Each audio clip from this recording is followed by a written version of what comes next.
ہمارے یہاں بہت سارے لوگ سودی کاروبار میں ملوث ہیں، اور ایسے لوگ حقیقت میں صرف پیسے اور لالچ کے دلدادہ ہوتے ہیں۔ سودی کاروبار کرنے یا پھر حرام کمانے والوں کو یقین جانیے چین و سکون نصیب نہیں ہوتا ہے۔ لوگ یہ سمجھتے ہیں کہ صرف زیادہ پیسہ کما لینا ہی سکون کا ذریعہ ہے۔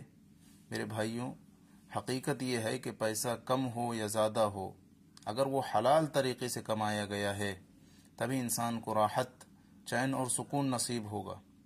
ایک مسلمان اگر اللہ کے حرام کردہ راستوں سے رزق حاصل کرے اور پھر یہ سوچ لے کہ عزت اور سکون میسر آ جائے گا، یہ حقیقت میں اسے چین و سکون میسر ہو ہی نہیں سکتا۔ سودی کاروبار کرنے والوں کو اللہ رب العالمین ذلیل کرتا ہے، اور یہ انہیں پتہ بھی نہیں چلتا، کیونکہ یہ صلاحیت بھی اللہ رب العالمین ان سے سلب کر لیتا ہے۔ شریعت نے جب صاف طریقے سے سود کو حرام قرار دیا ہے، اب اگر کوئی 1000 بہانے بھی لے کر آئے تب بھی اس کی حرمت نہیں بدلنے والی۔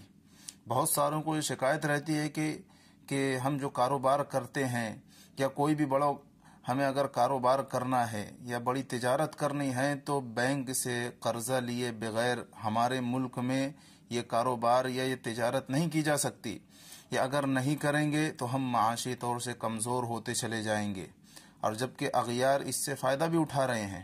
تو میرے بھائیوں، ہم ایسی صورت میں کیا کریں؟ تو ہم کیوں پیچھے رہیں؟ ایسے لوگوں کا یہ آپ دیکھیے، ان کا یہ سوال ہوتا ہے کہ ہم پیچھے کیوں رہیں؟ شریعت اسلامیہ نے کسی مسلمان پر واجب نہیں کیا ہے کہ وہ مالدار بن کر زندگی گزارے اور حرام راستے اختیار کرے اس مال کو کمانے کے لیے۔ اور رہی بات اغیار کی، تو ان کے پاس آپ جیسا عظیم دین نہیں ہے۔ اللہ نے آپ کو جو دین سے نوازا ہے، انسان کو اس کی قدر کرنی چاہیے اور اس دین اور اس احکامات کی پابندی کرنی چاہیے۔ اور دوسری چیز یہ ہے کہ جو چیز اللہ اور اس کے رسول کے خلاف اعلان جنگ ہے، ایک مسلمان کا اس میں ملوث ہونا اور پھر اس میں برکت کی امید رکھنا، کہ اس کے لیے مناسب ہی نہیں ہے کہ ایسے کاموں میں اللہ کی رضامندی، چین اور سکون یا پھر دنیاوی کوئی اور یا اخروی فائدے خصوصی طور پر وہ تلاش کرے اور یہ امید رکھے کہ اللہ رب العالمین اس سے خوش ہو جائے گا۔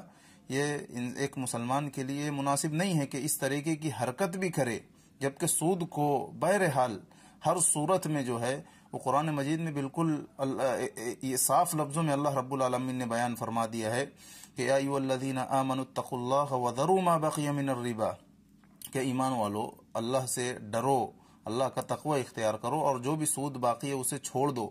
یعنی ایک انسان اگر اسلام قبول کر رہا ہے، شریعت اسے یہ حکم دے رہی ہے کہ جو پچھلا باقی ہے اب وہ بھی نہیں لینا ہے، حالانکہ اس نے جو چیز یا جو بھی سودی کاروبار اس نے کیا تھا وہ اسلام سے پہلے کیا تھا۔ جب اسلام لے آ جاتا ہے، باقی رہ جاتا ہے، تو شریعت کہتی ہے وہ بھی چھوڑ دو۔ تو ایک مسلمان کے لیے کیسے مناسب ہوگا، کیسے جائز ہوگا کہ وہ نئی ابتدا کرے سودی کاروبار کے لیے، یا سود لے دے، یا اس میں کسی طریقے کی جو ہے وہ معاونت کرے، یا پھر اس میں یہ کمائی کے ساتھ ساتھ وہ اللہ رب العالمین کی رضامندی کی امید بھی رکھے۔ ایسے لوگوں کو اللہ رب العالمین کی رضامندی جو ہے وہ نصیب نہیں ہوتی ہے۔ اللہ سے دعا ہے کہ ہمیں سودی لعنت، سود کے لین دین اور اس کے کاروبار اور اس سے جڑی ہر چیز سے اللہ رب العالمین محفوظ رکھے۔ آمین۔